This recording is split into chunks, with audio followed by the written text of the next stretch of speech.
Estimados amigos, muy buenas noches. Como todos los sábados, estamos ante una nueva edición de su programa Conversando por el Perú, que se transmite por PBO Radio 91.9 frecuencia modulada, la radio con fe, y se transmite también por las redes sociales de la Coordinadora Republicana y el portal La Abeja. En esta oportunidad vamos a hacer un programa especial. Vamos a evaluar el primer año de gobierno de Pedro Castillo y para eso contamos con la presencia muy valiosa de Juan Cheput, el cual es conocido por todos ustedes, y durante este programa vamos a desarrollar y analizar distintos aspectos del acontecer nacional, sobre todo haciendo el balance de lo que ha acontecido en este primer año de gobierno del señor Castillo. Muy buenas noches, Juan.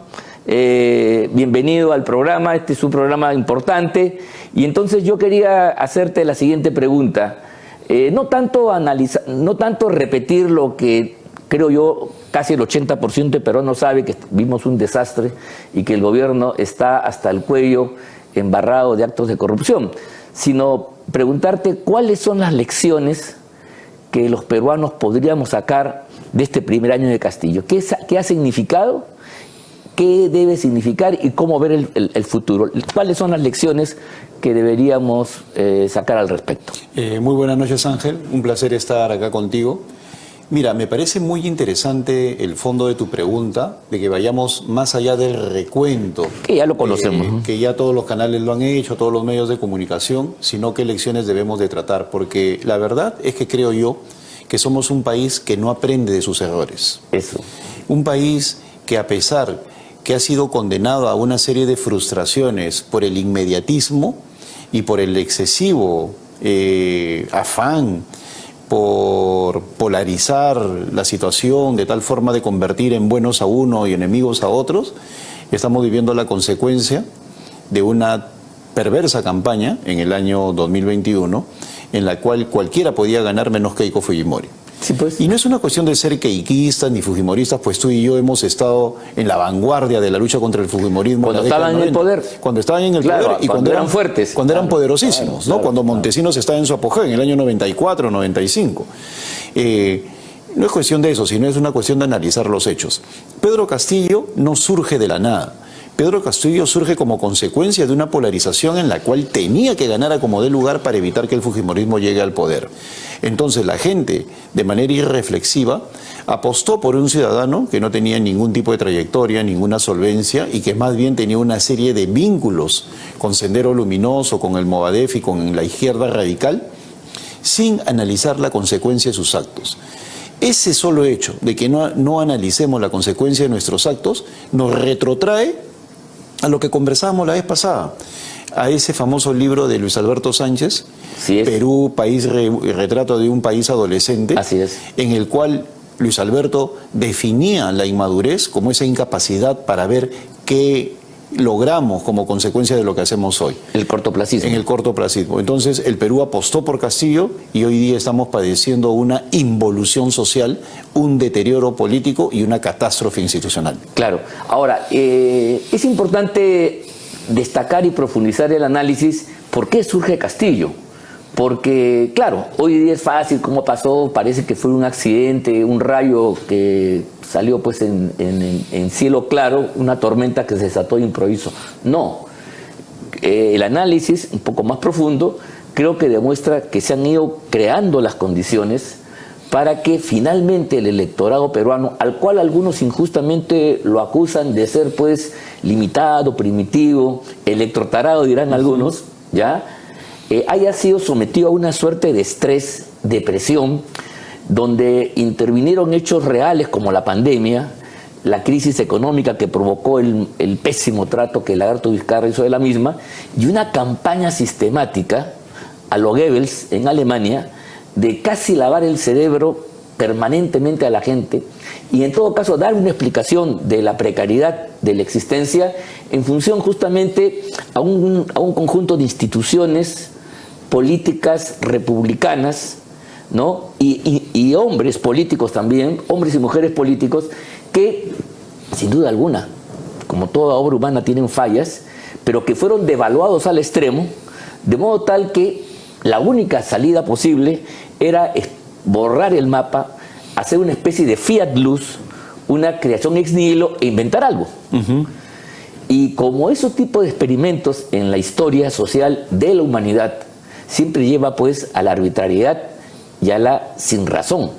Y Pedro Castillo es expresión pues de eso, justamente, ¿no? Claro, Pedro Castillo ha sido, digamos, en alguna medida, y poco a poco se dio la cosa para que inventemos a Pedro Castillo y ahora sufrimos las consecuencias. Mira, Pedro Castillo es el Sagasti chotano y Sagasti es el lagarto intelectual. Ajá. ¿No? Y el lagarto no es otra cosa que la expresión de un individuo ambicioso, o sea, me refiero a Martín Vizcarra, que se coloca allí con el único afán de que otro sector que necesita de monigotes al frente se consolide en el poder, que es esa estructura progresista conocida coloquialmente como los caviares. Así es. Mira, si nosotros no empezamos a hacer un análisis sociológico de lo que significa ese progresismo falso, hipócrita, que está buscando simplemente consolidarse económicamente, vivir de las prebendas del Estado, manipular organismos electorales, etcétera, etcétera, para seguir viviendo de su sistema de privilegios, no estamos haciendo un buen análisis. Acá falta coraje en el Perú para señalar que desde el año 2000 ha empezado un proceso de intromisión en el Estado, capturando primero con éxito todo el sector justicia y todo lo que significa el sistema de justicia, o sea, del Ministerio de Justicia pasan a todo el sistema de justicia, Fiscalía, Poder Judicial, etcétera, Ministerio Público, etcétera, etcétera, y luego a los estamentos correspondientes, el Consejo Nacional de la Magistratura, la OCMA, hasta llegar a una situación en que toman el poder con Ollanta Humala y simplemente no lo quieren dejar. Entonces, ellos están en una posición muy cómoda, que han capturado todos los mecanismos fácticos de poder, es decir, la prensa, en la cual tienen un especial protagonismo, las universidades, los sindicatos, algunos partidos políticos, sobre todo los de la izquierda. Entonces han llegado a una situación en que tienen ya una hegemonía en el poder y no la quieren perder. ¿Por qué? No porque quieran seguir cumpliendo noblemente con el Perú, sino porque tienen miedo que se levante la alfombra y el sistema de prestigio en el país se vaya a un caos absoluto, donde falsos valores van a surgir de la consecuencia de ese destape, y vamos a ver cómo son profundamente corruptos, ¿no? Por ejemplo, el hecho que últimamente se hayan negado a investigar el fraude electoral, que desde mi punto de vista sí hubo fraude, nunca he negado esa posición, lo sigo ratificando, los indicios son más que suficientes, es un acto gemelo al que fue el fraude del año 2000, solo con la diferencia que no lo han querido investigar. A priori, ni la Fiscalía ni el Jurado Nacional de Elecciones, y no lo quieren investigar porque nos vamos a dar cuenta que los notables y todo ese tipo de gente están involucrados. Entonces, ese pánico a que se destape una situación de corrupción generalizada por parte de los que pretenden ser los portavoces de la honestidad en el Perú, sí, es lo que hace que hagan el máximo esfuerzo para que no gane una posición que los saque del poder. Sí, es verdad. Aquí estamos hablando entonces de ya empezando a identificar a algunos responsables. Es esta claqué, esta clase política que la llamamos caviares acá en el Perú, y que efectivamente, aupado en distintos aparatos del Estado y sobre todo en los aparatos ideológicos, en los medios de comunicación, en la escuela, en las universidades, en el ambiente intelectual también, han logrado y han tenido éxito, y esto hay que reconocerlo, de vender algunas ideas que se han hecho con sentido común. Por ejemplo, la denostación absoluta de toda tradición. O sea, todo el pasado es condenable, pero llevado al extremo, porque mira tú, si la tradición fuera nefasta siempre, no habría procesos, digamos, virtuosos como en Inglaterra, donde justamente la actuación de sus costumbres, sus instituciones y sus grandes dirigentes a lo largo de la historia ha ido sedimentando justamente eso, una tradición virtuosa que, mira, en Inglaterra, para los que no saben, no tiene una constitución escrita. No, pues. Y sin embargo, sí tiene constitución, que está marcada justamente por esas costumbres, histórica. Esa constitución histórica, lo que ellos llaman la ley de la tierra, ¿no? Que va a ir moldeando para las futuras generaciones una forma de actuar que, por supuesto... Que se diseña con Cromwell. Claro, pero mira tú, es una forma de actuar que no se niega a la tradición, que nunca es estática, porque lo estático finalmente no resiste las variaciones propias del tiempo, pero sí marca una pauta para que las futuras generaciones, ¿no?, a pesar del tiempo, puedan tener una actuación fundamental, digamos, que piense en la grandeza del país, que entienda la política como un servicio público y que los que se meten a la política estén peleando, sean por cada vez ser más abnegados en producir el bien común. Si esas tradiciones no existen, que son las que nos moldean y nos impulsan, evidentemente el quehacer político se vuelve pues arbitrario. Y eso es lo que ha pasado en el Perú, porque este pensamiento intelectual, pseudointelectual, podemos después caracterizarlo, ha hecho loas de la novedad absoluta. Entonces, mientras el político tenga menos experiencia, menos biografía, ninguna suerte de tradición atrás, es mejor. Y como tú comprenderás, Pedro Castillo es el que reúne mejor esas condiciones. Sale de la nada, porque es nada. Claro, porque mira, ¿te das cuenta? Es lo que Cornelius Castoriadis llama, sí, claro, el ascenso de la insignificancia. Así es. ¿No? O sea, estos hacen loas a lo insignificante y lo convierten en héroes. ¿No? Pero es algo que no solo ha invadido la política. En relación a lo que tú acabas de mencionar, ellos han sido muy eficaces en desaparecer a los políticos de fuste de los medios de comunicación y también a aquellas personas que pueden brindar algún tipo de formación de opinión distinta a la del pensamiento único que ellos pregonan. Mira, es realmente impresionante, y lo acabo de ver en dos canales de televisión, uno de ellos el Canal N, donde en un momento tan complejo como el actual, pero tan complejo, invitan para hacer un análisis de la realidad, un análisis del momento, a señoritas que no tienen mayor experiencia en el sector público, recién egresadas de la universidad o que tienen como analistas pues 6 meses, 1 año, a analizar un momento tan complejo como este. Esa es una burla a los ciudadanos. Sí, pues. Entonces, se ha llegado a ese nivel de banalización en Canal N, en RPP, en el cual invitan a opinólogos nada más en lugar de invitar a aquellos políticos que pueden cambiar el rumbo de los acontecimientos, que lo único que hacen es conformar, actuar como notarios de una realidad en lugar de cuestionarla. Así es. Es el consenso complaciente de los que piensan igual que ellos. Claro, son opinólogos que repiten y se mueven en las coordenadas del sentido común ya establecido. Así es. O sea, y son invitados por eso, y no invitan a otros porque tienen el temor que sin duda, en una intervención ante una pregunta, rompería ese falso consenso. ¿Te das cuenta? Entonces, en todos los casos. O sea, mira, hace poco El Comercio invita para opinar sobre un tema profundo de reforma electoral a Luciano López y a Omar Cairo. Sí, pues. ¿No?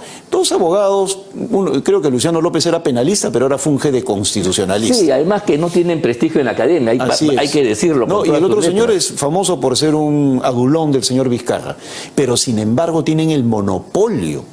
O sea, tienen la hegemonía total en estos medios de comunicación. O sea, se ha perdido el pluralismo. Tú agarras El Comercio el fin de semana y ves que todo es un solo tipo de pensamiento. O sea, ya ni ganas da de leer ese periódico porque ves que las columnas editoriales donde tú veías antes un tipo de pluralidad, ¿no? Una invitación a pensar, ahora lo único que buscan es justificar una realidad que nos está agrediendo todos los días. Claro, y además deberían ser autocríticos porque ese tipo de práctica, de actuación, de pensamiento, es el que ha ido sedimentando poco a poco la emergencia de estos elementos que le llaman outsider, pero que aquí en el Perú realmente vienen de la nada, vienen no de una trayectoria política determinada, no de una posición que podría ser crítica o alternativa, cosa que es perfectamente natural y lógica, sino es la apuesta para destruir lo existente. Y en lo existente se destruye lo malo, pero también todo aquello que ha sido positivo. Ahora que estamos celebrando el aniversario patrio, es un poco la revisión de estos 201 años de República de Perú independiente como una enorme frustración. Más o menos los parámetros, y hablo de gente ilustrada, estoy hablando de personas que lo llevan esto a los textos, a los libros, a las investigaciones, y entonces para ellos un poco la República es la continuación de la colonia con todos sus vicios, y entonces en esa misma lógica están esperando una especie de refundación a futuro, una nueva república una nueva independencia. Y ese discurso es el que el señor Castillo, a su manera, lo dijo cuando asumió el mandato el 28 de julio del año pasado, diciendo pues eso, exactamente. Entonces él quiere refundar el país. Pero esta cosa que puede sonar bonito a algunos oídos, sobre todo poco vigilantes, es una forma de destrucción del país si el país se concibe como una trayectoria, como un proyecto histórico. O sea, en el fondo, como tú te das, se está negando la historia y se quiere inventar ex nihilo de la nada cosas. Y como la magia en política no existe, ni en la sociedad tampoco, entonces tenemos esperpentos como los que estamos aquí viendo en pantalla, que son pues los representantes de la nueva clase política. Esos son los nuevos actores que superan pues a los viejos políticos, a Latorre, a Belaunde, a Bedoya, inclusive a los más contemporáneos. Caramba, ¿qué tal cambio es el que hemos hecho? Por supuesto, y no nos olvidemos de lo siguiente, Ángel, que esta situación es muy cómoda para ellos, para estas personas que desde los poderes fácticos los sostienen. Yo estoy convencido, no tengo ninguna duda, que existe cierto nivel de comodidad, sobre todo en el periodismo, con esta gente. Sí, claro. Al igual que la oposición, que vamos a hablar en la segunda parte parlamentaria, la oposición mediática hace lo estrictamente suficiente para decir a la opinión pública, por si acaso estoy protestando, pero no profundizan la crítica ni la hacen agresiva, como por ejemplo fue la crítica mediática que le hicieron a Alejandro Toledo los 5 años de su mandato, que lo tuvieron en jaque, y que el Comercio inclusive sacó a poner en primera página, ¿no? Señor, dé un paso al costado y que asuma el Premier, ¿no? Sin embargo, ahora son incapaces de hacer eso, no lo hacen, no llegan a ese extremo. Y además, mira, yo no creo que nuestros periodistas sean tan incultos como, por ejemplo, para exigir la renuncia de los miembros del gabinete.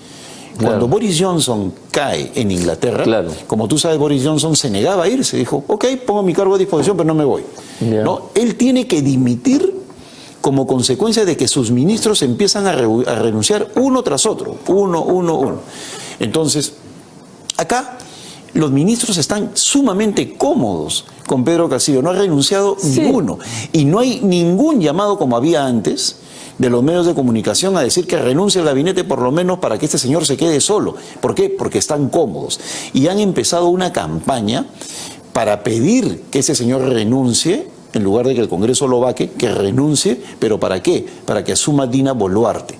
Porque no están haciendo una campaña digna, honesta, imparcial y sobre todo constitucional de exigencia que la señora sea destituida. Así es. Si la prensa peruana fuera una prensa objetiva, constitucional, institucional y sobre todo imparcial, hace rato hubiera dicho, señores congresistas, ¿por qué no destituyen a Dina Boluarte? Si hay un informe firme de la Contraloría que lo único que hace es que lo confirme el Congreso y la destituya de inmediato. Mira, estás poniendo el dedo en la llaga, creo que este es uno de los elementos claves del momento actual. El ataque de estos sectores a Castillo es porque se les escapa de la mano. O sea, ellos fabrican a Castillo, pero como sucede, hay una famosa novela, ¿no? El Frankenstein, ¿no? Efectivamente se construye un monstruo y el monstruo después adquiere vida propia. Se revela. Castillo es algo de eso. O sea, Castillo ya pues creado por ellos, por supuesto, la vida política es eso. O sea, hay muchos imprevistos, hay muchas cosas que lo indisponible determina y genera situaciones no previstas, casi milagrosas. Entonces, en este caso, Castillo se les escapa de la mano, ¿no? Y entonces ese es el ataque. Porque si Castillo se comportara bajo los marcos y parámetros de Lagarto Vizcarra sería excelente, ¿no? Finalmente que sea como es, pero que les dé el espacio a ellos para seguir haciendo sus cosas, que no se meta en sus asuntos y que sea un poco más dócil. Lagarto Vizcarra aprendió la lección rápidamente y por eso que casó con este caberaje que venía de atrás, no tuvo ninguna duda, porque mira, el señor Vizcarra era más o menos parecido. Había sido gobernador de Moquegua, pero era totalmente desconocido en el mundo político nacional. Un poco vio la situación, aprovechó la caída de Kuczynski, engañó a los fujimoristas principalmente, y de esa manera entonces una vez en el poder, hizo alianza justamente con los que soportaban a Kuczynski. O sea, hizo un enroque complicado y, bueno, ya sabemos lo que ha significado los años de Lagarto para el país. En este caso, no. Por eso es que la actuación del caballeraje no busca cambiar radicalmente las cosas, sino busca poner una persona que como un peón de ajedrez le sea más funcional a sus objetivos. Y claro, en el corto plazo, ese peón se llama Dina Boluarte, al cual sospechosamente pareciera ser que no hay mucho interés en seguir el proceso de acusación constitucional que terminaría con su inhabilitación, porque, como ya lo han dicho algunos abiertamente, ella sería la llamada a suceder ya pues al inmanejable, malcriado, inculto, en fin, con todas sus letras del señor Castillo. Pero eso no cambia la situación porque la mantiene, solamente le da un nuevo rostro, ¿no? No, por eso lo que estamos viendo en los últimos días es al arzobispo pidiendo que renuncie el presidente, sí, a los medios de comunicación vizcarristas y a los periodistas vizcarristas en una campaña contra Pedro Castillo pidiendo que se vaya, ¿no? ¿Por qué? Porque el objetivo es que asuma Dina Boluarte antes que sea destituida. Y en paralelo, un Congreso que se quiere quedar a como dé lugar y que sabe que esa es la fórmula de la permanencia de ellos, es la fórmula de la estabilidad laboral parlamentaria. Que asuma Dina Boluarte bajo el llamado a nuevas elecciones generales, mentira. Una vez que llegue, ponen un gabinete y dicen por la estabilidad del país nos quedamos hasta el 2026. Ahora, ese plan mezquino sin duda con el país es tan absurdo porque no corresponde a las correlaciones del desarrollo político general. Esto es como si en el año 2000, hagamos un poco de memoria, amigos, a la fuga de Fujimori, su destitución, su vacancia por el Congreso. Asumiera Márquez. Claro, en esa coyuntura se hubiera planteado con seriedad que Márquez, al cual estoy seguro que muchos ni se acuerdan. Márquez, por si acaso, era el segundo vicepresidente de Fujimori en esos años, ¿no? Toda vez que Tudela había renunciado, Márquez quedaba como vicepresidente. Y Márquez dijo, yo quiero ser. Nadie le hizo caso. Y además, el Congreso, que tenía un año y unos meses más, pudo decir, señores, yo me quedo los 4 años que faltan, porque finalmente el problema es de Fujimori.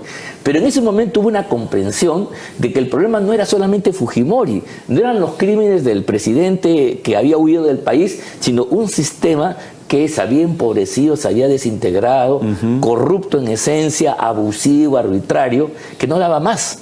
Y entonces la salida democrática que propició en ese entonces la OEA, recordemos ustedes, y que contó con la anuencia de algunos dirigentes fujimoristas, fue hacer un reseteo completo, borrar la página y ir a nuevas elecciones, a recorte de mandatos. Y para eso, inclusive la presidenta del Congreso, que era Marta Hildebrand, que es una persona respetable, tuvo que dejar su lugar, tuvo que dejar el puesto, y el Congreso eligió ¿a quién? A Valentín Paniagua para ejercer un gobierno de transición. En esa época se necesitaba mayoría legal, sí, es decir, 61 personas para poder vacar al presidente, y no la tenía el Congreso. Pues Fujimori tenía 75 parlamentarios entre los comprados y los que habían logrado su curul.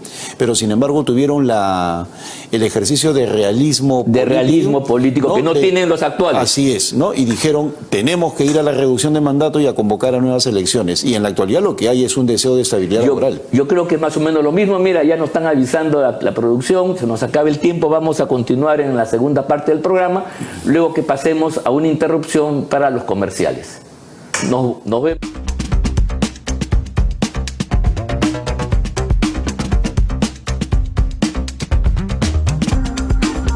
Así fue. La Subcomisión de Acusaciones Constitucionales del Congreso puso fin a la más nefasta patraña contra el régimen democrático constitucional, porque aprovechando el deceso de 2 jóvenes, sin una investigación en serio, se confeccionó un relato tendencioso para inculpar a 3 autoridades que asumieron el gobierno luego de sancionarse la inmoral conducta del coimero Martín Vizcarra por un vasto consenso parlamentario. Con la denuncia archivada, se disipa el discurso panfletario construido por la cúpula estatal y la gran prensa obsecuente para esconder los crímenes de Vizcarra e imputar golpismo a una transferencia constitucional del poder. Entre el llanto de extremistas y caviares, se ha desechado esa pseudo memoria colectiva destinada a generar un sentido común antirrepublicano, capaz de erosionar las bases mismas de la democracia peruana. Se hizo justicia. La Coordinadora Republicana es un espacio público de la sociedad civil que agrupa ciudadanos que, con independencia de sus particulares posiciones políticas o ideológicas, defienden y promueven los valores republicanos, los principios democráticos y la vigencia del Estado constitucional de derecho, rechazando cualquier intento de desconocerlos, reducirlos o desvirtuarlos. La Coordinadora Republicana se opone a las políticas que, primero, pretenden sustituir las instituciones y el procedimiento democrático por la presión de las turbas callejeras.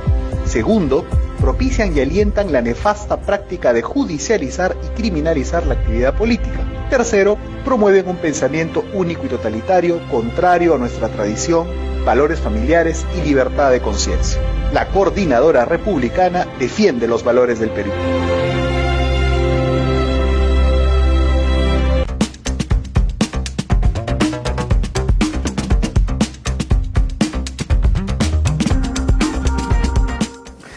Estimados amigos, volvemos nuevamente Conversando con el Perú. Hemos estado analizando un poco las lecciones que se pueden sacar del gobierno y hemos puesto énfasis en cómo Pedro Castillo llega a ser lo que ha sido, porque esto es una tarea a seguir profundizándose y, por cierto, hemos quedado cortos. Ya veremos en otra oportunidad de seguir abordando el tema. Pero ahora quisiéramos hacer una variante y es hablar sobre el rol de la oposición que tiene la tarea teórica de tumbar a Castillo, pero sobre todo asegurar un desenlace democrático a esta crisis, porque no sea que vamos a cambiar, como dice el refrán, mocos por babas. Nadie quiere eso y por lo tanto es muy importante reflexionar el asunto. ¿Cómo ves tú el rol de la oposición, básicamente ubicada en el Congreso de la República, pero también en la calle y en algunos medios de comunicación, que yo creo que ese es el espectro opositor importante que ha tenido Pedro Castillo en su primer año de gobierno? Mira, yo creo que llamarlos oposición es demasiado. Sí. Yo lo que creo es que hay un esfuerzo por hacer algún tipo de antagonismo esencialmente para la foto o para las redes sociales, pero oposición como tal no hay. Y me limito a señalar dos aspectos puntuales. El primero, la permanencia de Aníbal Torres. Sí. Aníbal Torres es una persona que desde que empezó en el gabinete ha sido absolutamente controversial. No solamente se ha dedicado a destruir la imagen del Parlamento, sino que con sus ironías, con sus mentiras, con la forma agresiva con que se dirige a la sociedad, es gran causante de la polarización actual. Ha utilizado los consejos de ministros como mecanismos de activismo, claro, en los cuales ha defendido a Pedro Castillo en base a mentiras y ha generado que la población que lo escucha, que en algún porcentaje le llegan a creer, crea que el Congreso y los reales opositores al gobierno son los enemigos del pueblo. Bueno, ese señor permanece en su cargo.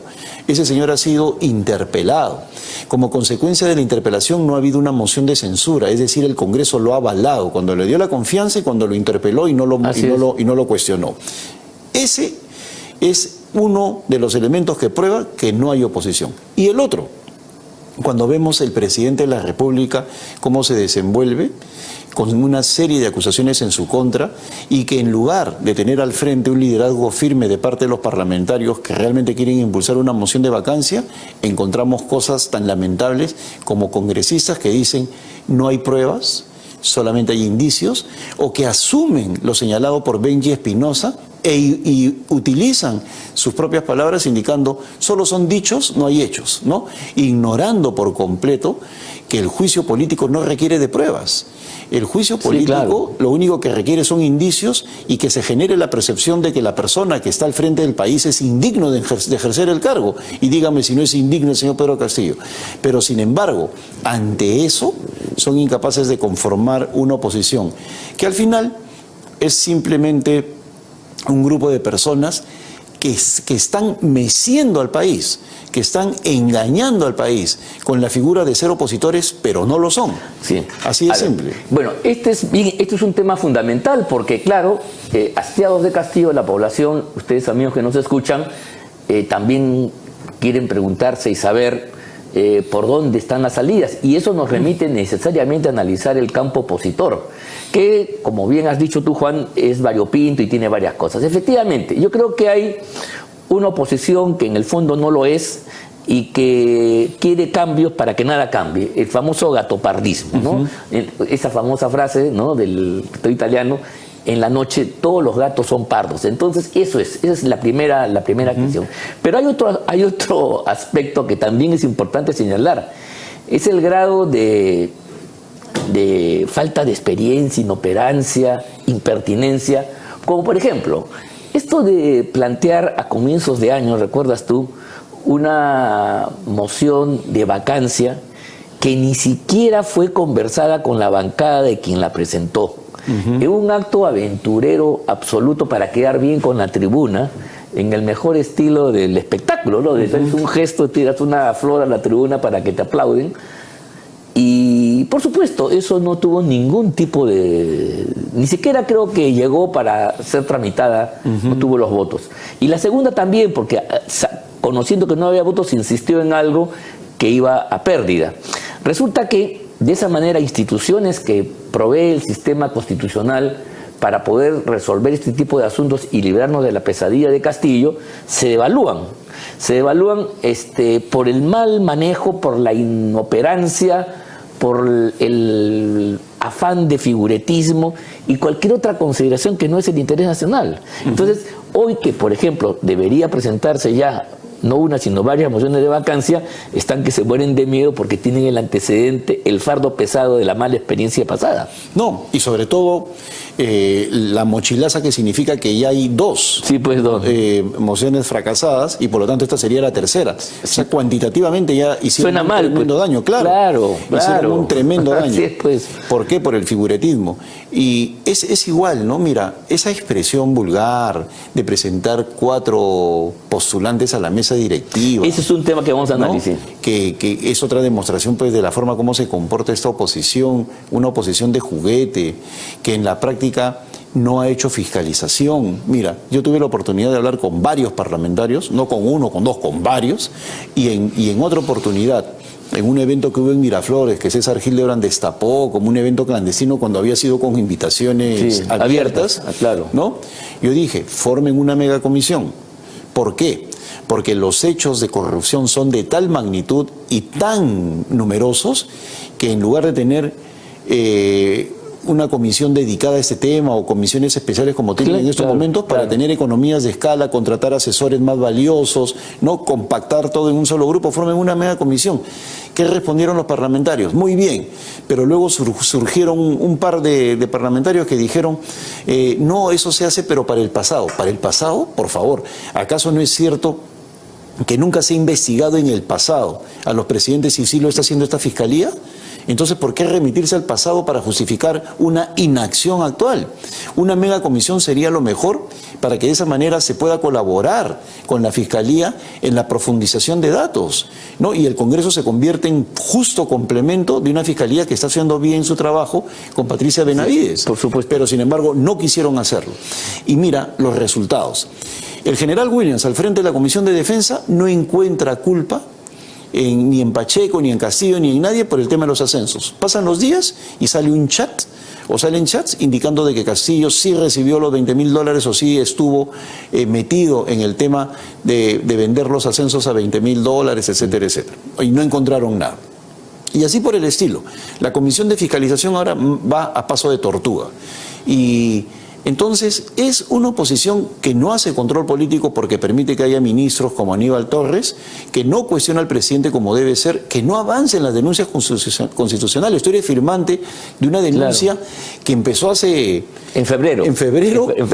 Y que ya debería haberse tramitado y duerme el sueño de los justos. Todavía está. Sí. Y ahorita nos están meciendo con otra denuncia constitucional contra Dina Boluarte que empezó en mayo y a último momento de la legislatura nombran a un señor Edgar Raimundo que va a ser cuestionado el día lunes, ¿no? ¿Para qué lo nombran? Entonces, ¿para qué lo nombran? Para perder tiempo. Entonces, nos están meciendo. Así de simple.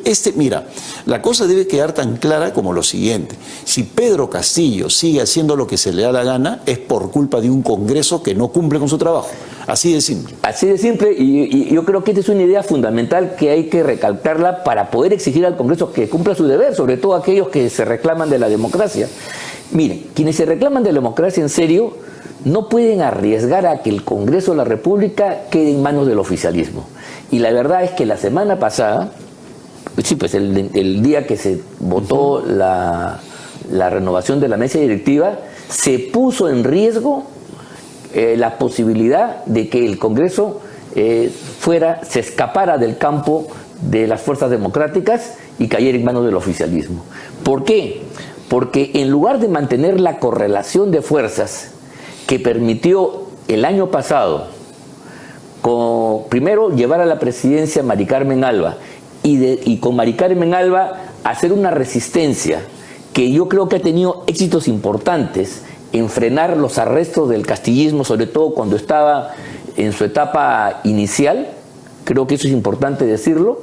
Esa correlación de fuerzas, que es la que permite, digamos, aislar al oficialismo en el Congreso, tener las más importantes comisiones, tener la administración y marcar el rumbo del Congreso, más allá de los problemas que probablemente han existido, de los errores, de los excesos que siempre hay, porque para poner peros siempre va a haber alguna razón, pero tenemos que ver lo fundamental, y en lo fundamental esa correlación de fuerzas que llevó a Mari Carmen Alba cumplió un rol positivo para afirmar la democracia frente a la amenaza de un gobierno que venía con un impulso por haber ganado las elecciones, así sea fraudulentamente. Entonces, ¿qué ha sucedido? Esa correlación se rompe para poner disque a una candidata mejor. Probablemente, yo no tengo nada contra Gladys Echaíz, creo que ha sido una gran fiscal, gran persona, pero simplemente no tenía la representación ni los votos necesarios. Y entonces, quien se mete en política e ignora esto y desecha trabajar con lo posible, con lo realmente existente, para imaginar escenarios fantásticos que son gratos a su vanidad fundamentalmente, a su orgullo, a su arrogancia en última instancia, lleva a la señora Echaíz, que por cierto se me ha caído en cuanto a una persona de más peso no se deja manosear, manipular así, a que tenga 15, 16 votos, quedar último, cuando, mira tú, si había que reforzar a Lady Camones por las razones del partido de Acuña, a pesar que Acuña estuvo en la correlación y a pesar que el señor Acuña, importante, hay que decirlo, fue al final sus votos los que inclinaron para la caída de Lagarto Vizcarra y alcanzar los 105 votos. Si realmente la gente quiere votar y quiere vacar a Castillo, tiene que contar sí o sí con los votos de César Acuña, de Luna, de Acción Popular y otros más inclusive. Si no, entonces, ¿para qué hablan de vacancia? Deberían callar la boca. Bueno, pero esta gente puso en peligro, y si se trataba de reforzar a Lady Camones, hubieran pues exigido, que yo creo que hubiera sido válido, que en lugar de Somos Perú, que en fin, yo también tengo mis reparos, incluso el partido Podemos hubiera estado un representante de Renovación Popular, por ejemplo, Muñante, y otro de Avanza por el País, Cabero, por ejemplo. Entonces, con Marta Moyano hubieran sido 3 baluartes de personas con trayectoria democrática que hubieran eventualmente cuadrado pues cualquier veleidad o debilidad de la señora Camones. Pero en lugar de eso se arriesga. Felizmente que al final esa pesadilla se disipó rápidamente, pero eso es no jugar pensando en el país, pensando en cualquier otro interés particular distinto al interés de la patria. Por supuesto, mira, esa es una posición que compartimos, lo conversamos la vez pasada en plataforma. Acá lo que hay es un figuretismo excesivo. Y ese figuretismo es muy dañino porque ha impedido de que exista una mesa real de oposición.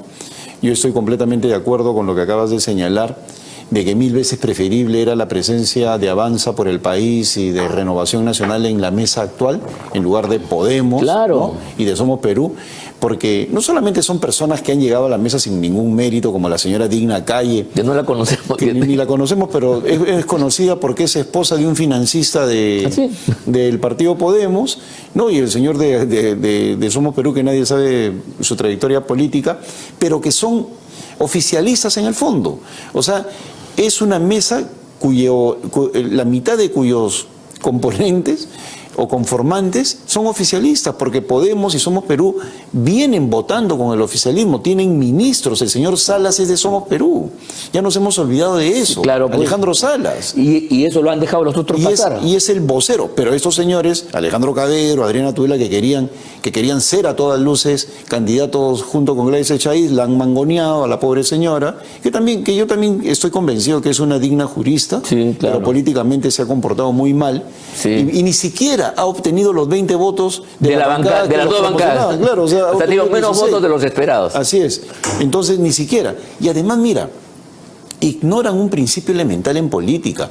Un político no hace esfuerzos en batallas perdidas. Así es. O sea, ¿qué sentido había en presentarse si le estaban quitando simplemente solidez a una bancada que era consecuencia del compromiso político del año 2021? Además, Marta Moyano, yo creo que decirlo, los fujimoristas han actuado en esta oportunidad bien, y lo digo yo, y creo que coincidimos, habiendo sido muy críticos del fujimorismo antes e incluso ahora. Marta Moyano dice: yo depongo mi cargo para que entre Gladys Echaíz o alguien de ellos en todo caso, pero no. Era la tozudez, mi posición o nada. Y hay otra cosa más importante, ¿no? Que el fujimorismo fue el impulsor de esa carta de compromiso. También. En la cual, si hay una situación terminal y cae Pedro Castillo y Dina Boluarte, así, conjunción, no disyunción, y Dina Boluarte, entonces se iniciaría el trámite para una nueva mesa directiva. O sea, renunciarían a la mesa. Claro, ahí le quitaron la espoleta que impedía, o sea, que hacía que esta mesa se viera ya como futuros presidentes, ¿no? Así es. Quitan eso, ya, bueno, es una mesa para administrar lo inmediato, el corto plazo, digamos. Por eso yo creo que a la señora Lady Camones hay que medirla por resultados efectivos. Correcto. Y el principal tiene que ver con lo que va a pasar el día lunes, cuando se ve el caso de Dina Boluarte en la Subcomisión de Acusaciones Constitucionales. Ahí Rocío Torres, presidente de la subcomisión que pertenece a APP, no puede permitir pues que esté el señor Edgar Raimundo al frente como congresista delegado de esa acusación constitucional contra Dina Boluarte, porque él es parte de esa forma, de los grupos políticos que apoyan a Dina Boluarte. Mira, yo he sido miembro de la Subcomisión de Acusaciones Constitucionales durante 3 años. Ajá. En el momento de designar un congresista delegado, no podemos colocar al frente de un determinado caso al amigo. Al amigo, claro, al socio. Una especie de fiscal, ¿no? Claro. Que haga la contraparte, pues. Acá es absolutamente ridículo hasta por procedimiento, ¿no? Por procedimiento, por criterio, por ética. O sea, la señora está vinculada a Juntos por el Perú y a Perú Libre y al Partido Magisterial, y le das a alguien de Juntos por el Perú. O sea, es ridículo lo que han hecho. Pero mira, independientemente del nombramiento, con eso ya ganaron tiempo. Porque si hubiera sido un congresista delegado de otro partido político, supongamos de Avanza País o de Renovación, de cualquiera, ya en las 3 últimas semanas que el tema está muerto, ya hubiera empezado su trabajo.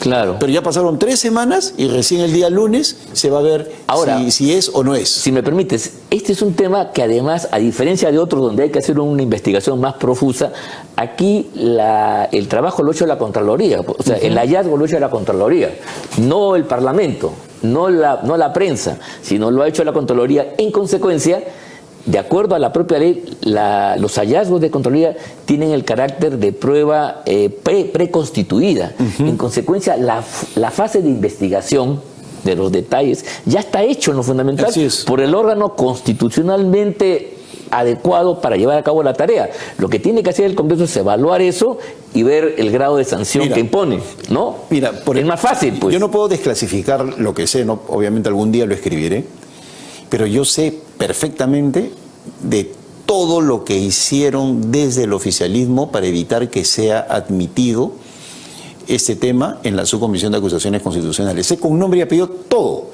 O sea, los parlamentarios que han dicho por favor que esto no salga, etcétera, etcétera.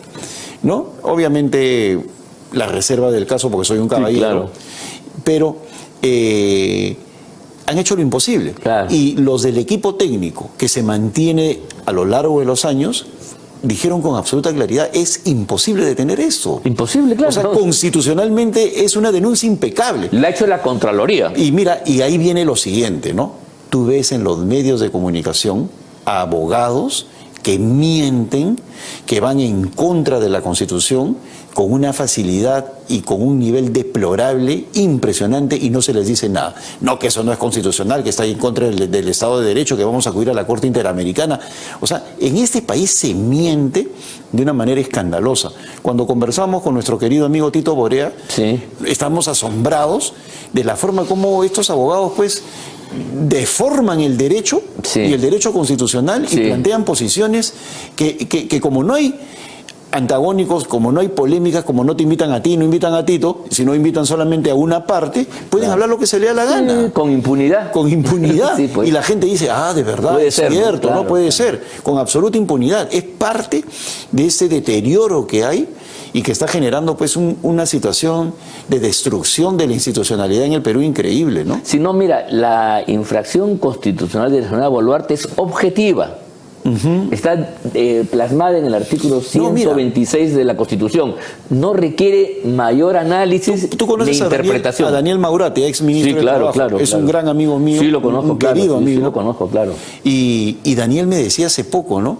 Oye, Juan, es impresionante cómo en la televisión los opinólogos, estos opinólogos de parte, se sientan con los periodistas y dicen, los golpistas. Llaman golpismo a un acto constitucional químicamente puro, aceptable. O sea, han convertido en golpistas a quienes, con la Constitución en la mano, quieren librar al país de un sujeto que no merece estar como jefe de Estado. No, y finalmente es el procedimiento, los votos, pero la argumentación lo que tiene la última palabra. Pero mira la perversidad. Sí, llaman golpismo a lo que es constitucional. No, y los periodistas se lo permiten. Así, los golpistas, ¿no? La derecha, los golpistas. No es golpismo. Es un acto constitucional para librar al país. Entonces, todos los que nos están escuchando tienen que entender de que lamentablemente hay un conjunto de poderes fácticos, empezando por los medios de comunicación, que siguen, y hay que subrayarlo, siguen invitando a los ministros de Humala, a los ministros de Vizcarra, a todos los que hicieron campaña contra el orden de las cosas, para llegar a una situación de deterioro como la que estamos, como si nada hubiera pasado en el Perú. O sea, sigue ese nivel de intromisión en los medios de comunicación. ¿Para qué? Para que Pedro Castillo continúe en el poder, o Dina Boluarte. En otras palabras, se sigue manipulando a la opinión pública. La prensa también hace una falsa oposición. No solamente hay falsa oposición en el Congreso, sino también en la prensa. Claro, y la prensa solamente, digamos, en lo que le interesa. Y me ha traído ayer vi pues un programa alucinante. Este programa del muchacho Cornejo en el Canal 7 entrevistó a Julio Schiappa y a Rodolfo Lara, conocidos nuestros, ambos nuestros, que hacen esfuerzos y malabares para justificar lo injustificable. Bueno, en fin. Lo de Rodolfo Lara me llama la atención. No, pero Rodolfo claro, porque él era radical contra todo y era luchador anticorrupción. En Radio Libertad era la voz más escuchada en los 90. Así es. Radio Libertad se hizo famosa porque Rodolfo Lara toda la mañana se iba contra Alberto Fujimori y era uno de las pocas radios que levantaba el teléfono y todo el mundo Fujimori de acá para arriba. Bueno, ¿no? Pero lo traigo a colación, ¿por qué? Porque una de las explicaciones que él da de por qué... Rodolfo dijo, bueno, pues este gobierno cometió un error. No debió amenazar ni quitarle los subsidios a la prensa por publicidad, debió hacerlo después, en el tiempo, pero hacerlo de inmediato le enajenó la simpatía. Pero dijo la verdad. Claro. Y yo creo que ahí, más allá de la risa y el cinismo del comentario, efectivamente es cierto. Sí, yo creo que en parte se enemista porque no le dan los recursos que estaban acostumbrados desde la época de Vizcarra. Claro, mira, y es fácil. Por eso están en oposición y en crítica. Mira, ellos empezaron siendo... Cuando Aníbal Torres plantea quitarles, recuerdas que despidieron a una periodista porque no quiso cumplir las órdenes de Aníbal Torres. Sí, claro. No, lo atacaron a Aníbal Torres con todo y sin embargo ahorita han morigerado la posición. Ahorita no, y puede ¿por qué insultar a un periodista de ellos. ¿Cuál era el problema? Que Torres le quería quitar por eso es lo que te digo. La marmaja, le quería quitar el monto publicitario. Torres ya empezó a tirar maíz de nuevo. Claro. Ahora ya no se meten con Así es. Es impresionante. No, bueno, y hablando de la oposición, otra vez volvemos sobre ella. Mira tú, yo creo que había que hacer un gesto ante Castillo, pero ese gesto tiene que ser unitario, porque si no se pierde, y más, en lugar de ganar, pierdes, porque ves un desorden gigantesco. Unos se quedaron, otros abucharon, otros se pusieron de espaldas y otros se fueron, correcto. En fin, malo, porque eso ha debido ser unitario para que tenga impacto. Porque, claro, en fin, y al final, si todos se quedan, todos se quedan. Pero, ¿qué te parece tú esta actitud en la cual se van algunos, pero 2 días después se encuentran todos ellos en el hipódromo y junto de esa manera? Así es. ¿Cuál es la lectura, la coherencia de algo como esto? Mira, me recuerda mucho un texto de Luis Alberto Sánchez en sus cuadernos de bitácora, cuando habla cómo Aya de la Torre llegaba a los compromisos que lo invitaban y le decían, por si acaso, señora, adentro está Pedro Beltrán, está Manuel Odría. Ah, no, señores, yo me marcho. No podemos estar en el mismo lugar. Por eso cuando es el famoso chifa de la convivencia con Beltrán, con Eudosio Rabines y Manuel Odrías, fue ¿no? Porque rivales políticos de ese nivel no podían estar juntos en el mismo plato, pues, ¿no? Entonces tú cuando ves ahorita que están sentaditos, ¿no? Alejandro Cabero, Alejandro Aguinaga, Dina Boluarte y la primera dama, en una parte, a mí me sorprende porque, mira, Alejandro Cabero debería ser cuidadoso. Sí, cuidadoso. Por una sencilla razón, él es miembro de la subcomisión de acusaciones constitucionales. Él tiene que votar la suerte de Dina Boluarte. Entonces, ¿qué hace sentado con ella? ¿No? Entonces eso a mí me parece un gesto que demuestra, pues, que el nivel político de este Congreso es un desastre. Bueno, nos ha ganado el tiempo definitivamente. Podríamos conversar más, pero ya el tiempo es así. En esa medida yo quería primero agradecer a todos ustedes su sintonía, despedirnos y en todo caso señalar que este programa se ha transmitido por PBO Radio de frecuencia 91.9 FM, la radio con fe, y nos vemos la próxima semana con un análisis de lo acontecido en el país ya con nuevas autoridades. Muy agradecido por su preferencia y saludos a todos ustedes, buenas noches y hasta la próxima semana.